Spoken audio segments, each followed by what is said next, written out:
O ministro da Segurança Nacional de Israel anunciou na segunda-feira um plano para deter todos os ativistas que sigam a bordo da flotilha de ajuda humanitária com destino a Gaza. Itamar Ben-Gvir avisou que os tripulantes serão tratados como terroristas e que, caso sejam interceptados, serão mantidos em condições de detenção prolongada. Dando a entender que, tal como no passado, o exército israelita tentará impedir as embarcações de se aproximarem do território palestiniano. O anúncio foi feito já depois de a flotilha de ajuda humanitária ter sido obrigada a regressar à terra, poucas horas depois de ter partido de Barcelona devido a uma tempestade. Em comunicado, os organizadores da flotilha Global Sumud, composta por cerca de 20 embarcações com participantes de 44 países, justificaram a decisão com base em razões de segurança. Já que, face a ventos de mais de 56 km por hora, alguns dos barcos de menores dimensões poderiam estar em risco. Não foi especificado quando a caravana marítima partirá novamente de Barcelona.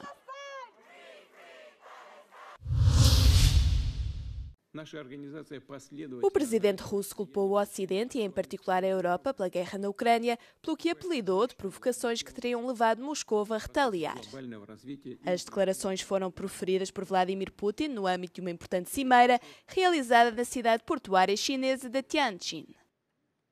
O líder russo indicou que a guerra não foi desencadeada pela invasão em larga escala da Ucrânia por Moscou, mas sim como resultado de um golpe de Estado nesse país, provocado e apoiado pelo Ocidente. E apontou também as tentativas constantes por parte desse bloco de atrair a Ucrânia para a NATO como a segunda maior razão para o conflito em curso. Anteriormente, o presidente chinês Xi Jinping tinha criticado o comportamento de intimidação de outros países e exortou os membros da Organização de Cooperação de Xangai a resistirem ao que chamou de mentalidade da Guerra Fria. Elogiou ainda o crescimento do grupo, tanto em dimensão como em influência, mas enfatizou a necessidade de ainda mais colaboração para enfrentar as crises globais e promover o maior desenvolvimento. A Organização de Cooperação de Xangai foi criada há 24 anos com o objetivo de desafiar os blocos multilaterais liderados pelo Ocidente. O grupo conta com 10 membros permanentes, 2 observadores e 14 parceiros de diálogo na Ásia, Europa e África e representa quase metade da população mundial e cerca de 1/4 da economia global.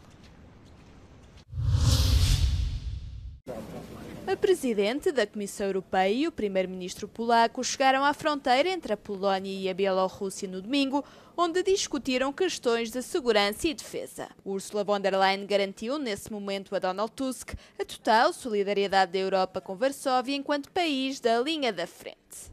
We have to keep this sense of urgency because we know that Putin has not changed and will not change. He is a predator.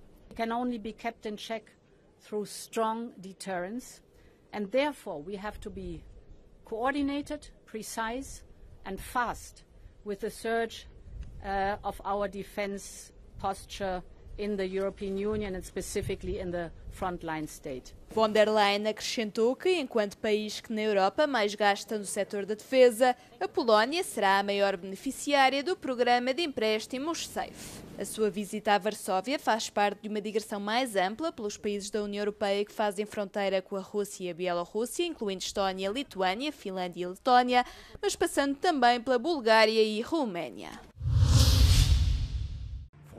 Friedrich Merz acredita que a guerra na Ucrânia ainda pode durar muito tempo e que está preparado para tal cenário.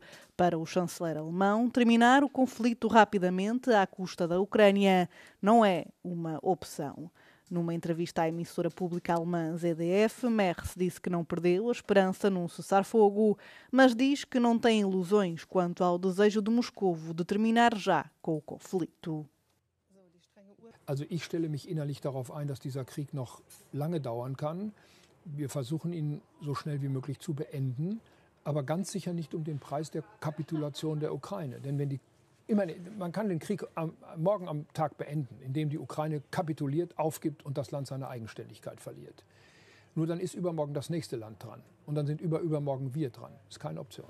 A Alemanha é um dos principais aliados da Ucrânia, tendo oferecido apoio militar no valor de cerca de 40 mil milhões de euros ao país desde o início da invasão russa. Nos últimos meses, Berlim, juntamente com outras nações ocidentais, tem apoiado o novo impulso diplomático para pôr fim ao conflito, mas os aliados acusam a Rússia de evitar negociações sérias. O helicóptero tenta chegar às zonas afetadas por um forte sismo no leste do Afeganistão. Neste momento há o registro de pelo menos 800 mortos e 2.500 pessoas feridas. O terremoto aconteceu quase à meia-noite do domingo, hora afegã, e teve uma magnitude 6 na escala de Richter, um abalo suficientemente forte para deixar aldeias inteiras assim, completamente destruídas, com o agravante de estas casas serem bastante frágeis e a zona afetada ser de difícil acesso. Algumas pessoas não tiveram alternativa senão escavar nos escombros das casas à procura de sobreviventes.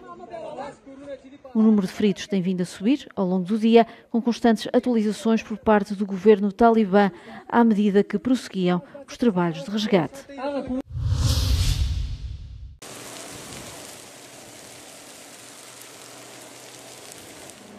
2025 é um ano recorde de incêndios florestais na Europa. Embora o continente tenha registado épocas devastadoras no passado, a superfície ardida, a velocidade e simultaneidade dos incêndios deste ano não tem comparação com qualquer outro ano. Apenas 5 dos 27 Estados-membros foram poupados aos fogos. A Itália e a Roménia foram os primeiros, tendo cada um deles registado mais de 450 incêndios.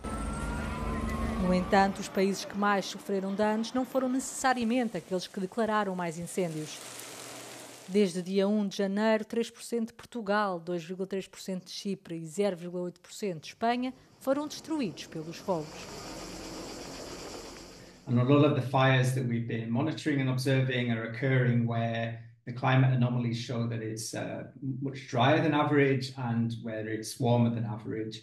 And generally, this is a common feature when we're monitoring wildfire emissions, that they occur under these conditions, and particularly where there's hot, dry winds blowing, any ignition can flare up very rapidly to large-scale and very intense wildfires. Este ano, mais de 1 milhão de hectares foram queimados na União Europeia. É mais de 4 vezes mais do que o ano passado. Foram declarados mais de 1.800 incêndios florestais que emitiram mais de 38 milhões de toneladas de CO2. We need a combination of different fire behavior factors. So this is weather, this is topography, this is vegetation, biomass, fuel. But the precondition for everything to happen is the weather. So the climate change scenarios provide the perfect envelope for all the other factors to work together for the perfect fire day or perfect firestorm. O especialista alerta, nestas condições que se tornarão cada vez mais comuns no futuro, os incêndios estão a ficar fora de controle. Our firefighting system comes to its limits, and the only thing we can do is preparing the landscape, making it more resilient, better prepared, so then the firefighters have a chance to work safely and efficient. But continuing like this and hoping that more firefighting resources will solve the problem we saw this year, this is clearly not the way forward. Ainda é muito cedo para saber quantas pessoas morrerão nos incêndios. O fumo e as doenças também podem ceifar vidas muito depois de os fogos terem sido extintos.